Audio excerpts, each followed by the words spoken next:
कहती है शंकर भगवान पर एक लोटा जल शिवालय में जाकर जो शिवलिंग पर चढ़ा रहा है, शंकर भगवान उसको करोड़पति बनाए का ना बनाए, पर ये पक्का है जो शिव जी पर एक लोटा जल चढ़ाता है शंकर भगवान उसको हाथ पकड़कर अपना बना लेते हैं। जब तिजोरी उसकी हो जाती है तो माल सब आपका हो जाता है। मंगलवार को अगर शिव जी के मंदिर में, शंकर के मंदिर में जाकर एक लोटा पानी चढ़ाया जाता है तो हमारे कार्य में उन्नति होती है। 9 ग्रह में से एक ग्रह है मंगल,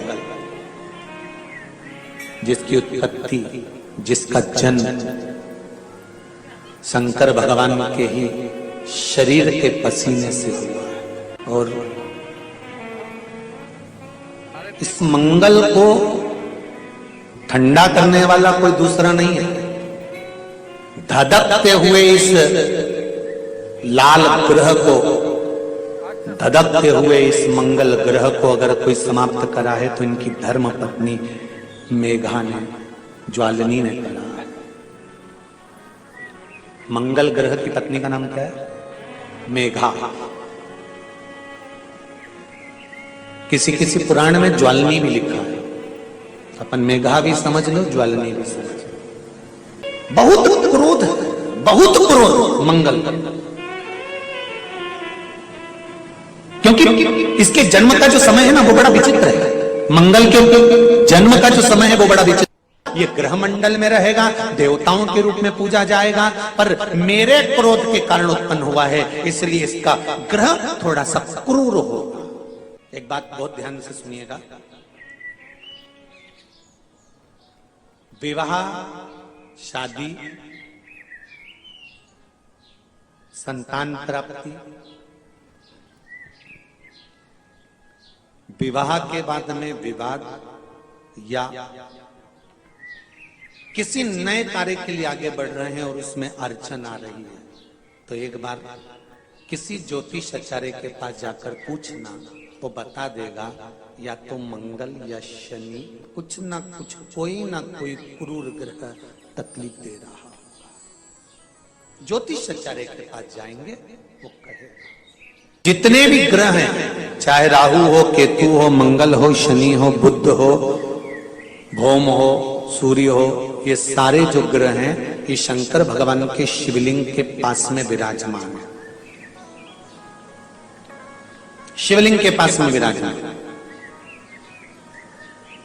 कभी मौका मिल जाए, विवाह शादी में देरी हो रही हो, या कोई नया कार्य चालू कर रहे हो उसमें देरी हो रही हो, या कोई सर्विस के लिए, नौकरी के लिए जा रहे हो और वो कार्य नहीं हो रहा हो, तो एक धतूरा, केवल एक धतूरा, उस धतूरे को फोड़कर उसके अंदर का फल निकालकर उस फल को शिवलिंग पर चढ़ाकर एक लोटा जल शंकर भगवान को समर्पित कर कर।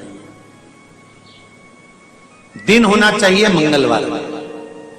कौन सा दिन होना चाहिए? जम के बोलो जरा, मंगलवार का समर्पित करो। उसके बाद में आप विवाह के लिए अगर समर्पित करे हैं तो विवाह में देरी नहीं होगी। व्यवसाय और व्यापार के लिए या नौकरी होगी, व्यवसाय और व्यापार के लिए या नौकरी के लिए समर्पित करे हैं तो उसमें देरी नहीं होगी। आप अगर दिल से कर रहे हैं कोई उपाय,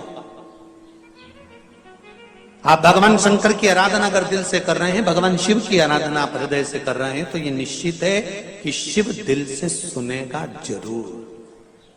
तेरा ही दिया मैंने खाया पिया है, तेरा शुक्रिया।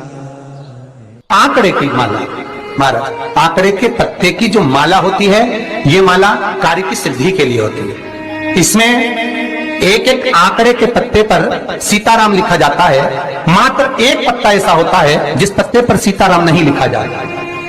108 पत्ते में से एक पत्ता, बस उस पत्ते को हथेली में रखकर उल्टा हाथ आपको रखना है और अपनी कामना कर कर उस पत्ते को बांध देना है। ये जरूरी नहीं है कि 25 के बाद बांधो, 50 के बाद बांधो या 100 के बाद बांधो, आपकी मर्जी पड़े। उस खाली पत्ते को कहीं पर भी बांध दीजिए और उस माला को अपनी कामना कर कर श्री हनुमान जी महाराज को समर्पित कर दीजिए। कौन सा दिन होना चाहिए?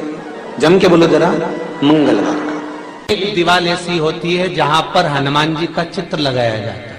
चाहे तुम पर्वत उठाने वाला चित्र लगाओ हनुमान जी का, चाहे बैठे हुए लगाओ, चाहे रामायण पढ़ने वाला लगाओ, चाहे लंका दहन करने वाला लगाओ, चाहे राम नाम जपने वाला लगाओ, चाहे लक्ष्मण को संजीवनी देने वाला लगाओ, चाहे मौन मुद्रा में लगा दो, चाहे स्तुति में लगा दो, चाहे भजन में लगा दो, हनुमान जी का कोई भी चित्र लगता है तो ना पूरब में लगेगा, ना पश्चिम में लगेगा, ना दक्षिण में लगेगा। हनुमान जी का अगर चित्र लगता है तो उत्तर की दीवार में दक्षिण को देखते हुए लगता है, केवल एक ही स्थान से। पूर्वजों के चित्र को, पितरों के चित्र को, गए हुए हमारे जीवों के चित्र को दक्षिण में विराजमान किया जाता है, उसी तरह हनुमान को उत्तर में विराजमान कर कर दृष्टि दक्षिण में कर दी जाती है। घर में हनुमान जी के जितने फोटो होते हैं उसको केवल दक्षिण दिशा में लगा और उत्तर दिशा में लगा बिठा देते हैं, और दक्षिण की ओर उनकी दृष्टि होना चाहिए, दक्षिण की ओर उनका मुख होना चाहिए। अगर व्यक्ति के जीवन में कोई बीमारी आने वाली है, व्यक्ति के जीवन में कोई रोग आने वाला है, व्यक्ति के जीवन में अगर कोई कष्ट आने वाला है, व्यक्ति के जीवन में अगर कोई परेशानी आने वाली है, व्यक्ति के जीवन में कोई एक्सीडेंट का योग भी बनने वाला है, तो शास्त्र कहता है वो दिशा दक्षिण से ही बनता है। ये दक्षिण जो दिशा है ये यम की दिशा है। यहां संपूर्ण परिवार के साथ यमराज अपने आनंद में निवास करता है, यम दिशा। और जब हमारे घर में लगाओ, हम ये भी नहीं कह रहे, आपके घर में हो और आपने अगर विराजमान कर कर रखा है किसी दिशा में, तो हमारा तो निवेदन रहेगा, अभी तक आपने अगर जैसा रखा, पर एक बार दिशा बदल कर देखना कि रोग, बीमारी, कष्ट, दुख, तकलीफ में आपको लाभ मिला कि ना मिला।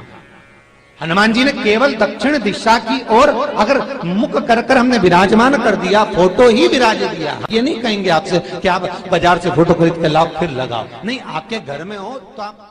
हनुमान जी के एक भाई का नाम है गतिमान। क्या नाम है? गतिमान। कभी स्कंद पुराण अगर पढ़े तो रामेश्वर धाम की स्थापना में हनुमान जी का वर्णन पूरा है। कभी मौका लगे तो आप श्रवण करना स्कंद पुराण। तो उसमें हनुमान जी के भाई गतिमान का व्याख्यान लिखा हुआ है। अगर कोई व्यापार, व्यवसाय या कोई गाड़ी या कोई फैक्ट्री, जो लोहे का काम करने वाले हैं, जिनकी फैक्ट्रियां चल रही हो, वाहन का कोई गाड़ी लाके एक्सीडेंट हो जाता है, कोई पकड़ लेता है, कोई चक्कर आ जाता है, कुछ ना कुछ प्रॉब्लम, अगर लोहे से जुड़ी हुई फैक्ट्री हो, व्यापार हो, व्यवसाय हो, गाड़ी हो, घोड़ा हो, उसमें तकलीफ आ रही हो, तो किसी भी 14 के दिन, किसी भी 14 के दिन, चाहे पूर्णिमा की हो चाहे अमावस्या की हो, हनुमान जी महाराज के उल्टे पांव का सिंदूर लाकर गाड़ी पर या फैक्ट्री पर स्वस्तिक बना दिया जाए और गतिमान का नाम लेकर बनाया जाए, तो उस फैक्ट्री में कभी तकलीफ नहीं आ सकती, उसमें उन्नति ही बढ़े। हनुमान जी के भाई गतिमान का स्मरण कर, गतिमान, यहां तक गतिमान का स्मरण किया गया है। अगर किसी पति पत्नी में झगड़ा चल रहा हो, प्रेम नहीं बढ़ रहा हो, बहुत क्लेश हुई और अदालत में बात पहुंच गई, तलाक होने वाला है, तो भी गतिमान का नाम लेकर हनुमान जी के मंदिर में एक ध्वजा